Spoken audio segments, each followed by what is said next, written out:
Welcome back. سو باسی صاحب، break سے پہلے جیسے ہم نے اناؤنس کیا کہ بات کریں گے انڈس واٹر ٹریٹی کی، تو بھارت کو اس سلسلے میں کافی کامیابی ملتی ہے جو کہ بھارتی میڈیا بھی جس کا ذکر کر رہا ہے.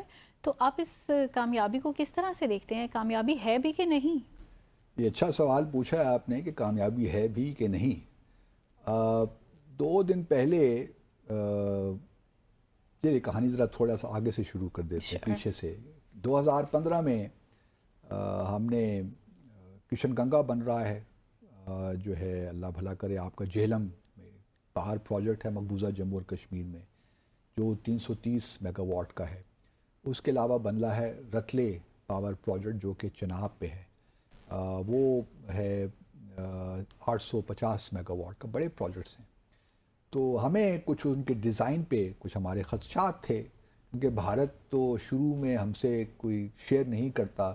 جب پروجیکٹ کے کام شروع ہوتا ہے تب ہمارے نالج میں آتا ہے. پتہ چلتا ہے بالکل. حالانکہ ٹریٹی کو اگر آپ دیکھیں، انڈس واٹرز ٹریٹی کو، جو کہ 1900 یہ سپٹمبر 1960 میں اس پہ دستخط ہوئے تھے کراچی میں، اور 9 سال لگے تھے اس کو نیگوشیٹ کرنے میں، اور ورلڈ بینک نے کے تبسط سے یہ نیگوشیٹ ہوئی تھی. تو اس کے مطابق تو بھارت کو پروجیکٹ شروع کرنے سے پہلے ہمارے ساتھ تمام ڈیزائنز وغیرہ شیئر کرنے چاہیے، لیکن بھارت ٹریڈیشنلی کرتا نہیں ہے. جب پروجیکٹ شروع ہو جاتے ہیں تب وہ ہمارے سامنے رکھتے ہیں اور پھر فیٹ کمپلی دینے کی کوشش کرتے ہیں.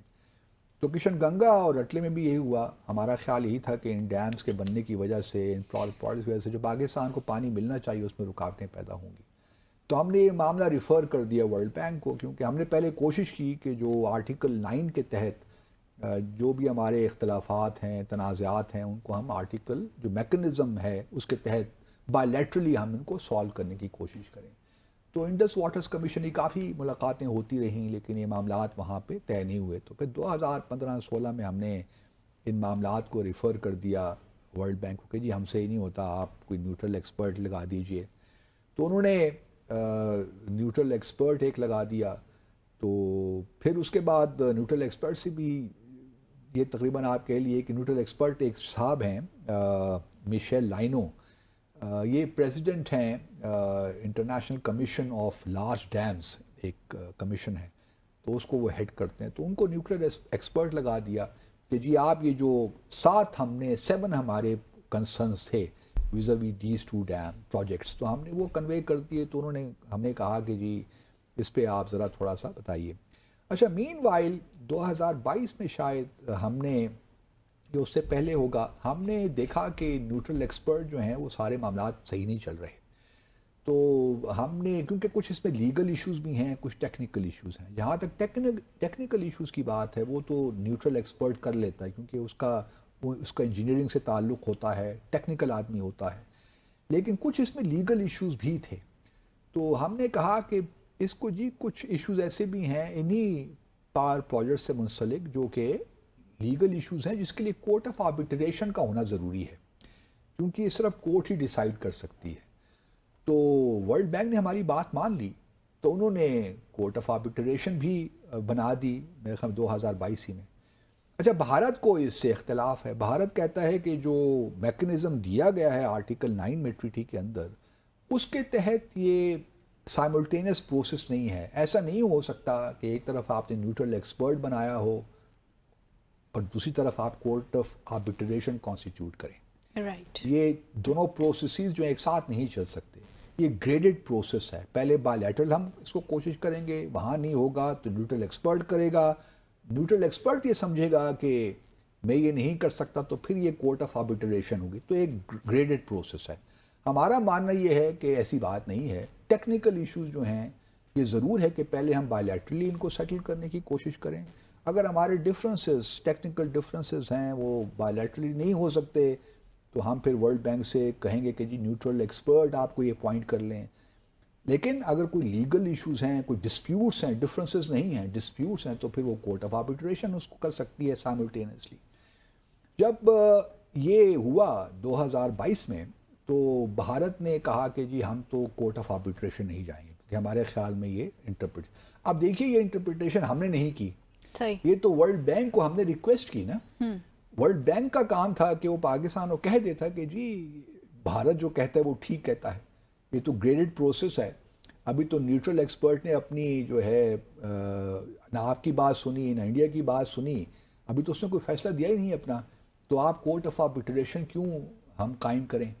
لیکن پاکستان کی چونکہ بات مانی ورلڈ بینک نے, تو اس سے یہ ثابت ہوا کہ ورلڈ بینک کی وہی تشریح ہے جو ہماری ہے, بھارت کی بات نہیں مانی.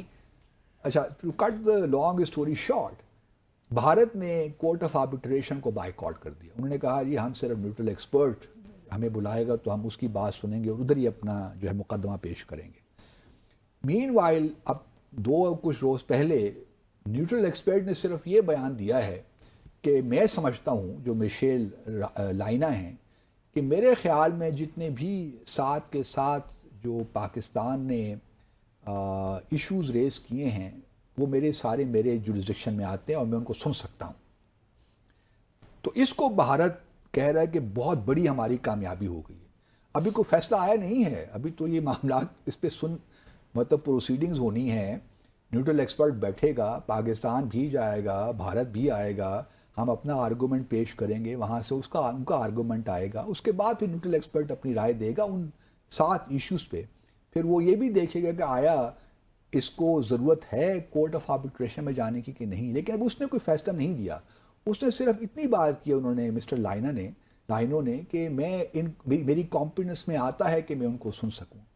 انٹرسٹنگ بات یہ ہے منتہا کہ اس سے پہلے پچھلے سال کورٹ آف آربیٹریشن نے بھی یہی کہا کہ جو پاکستان نے خدشات یا تحفظات یا کنسرنس کا اظہار کیا ہے وہ ہمارے جورسڈکشن میں آتے ہیں.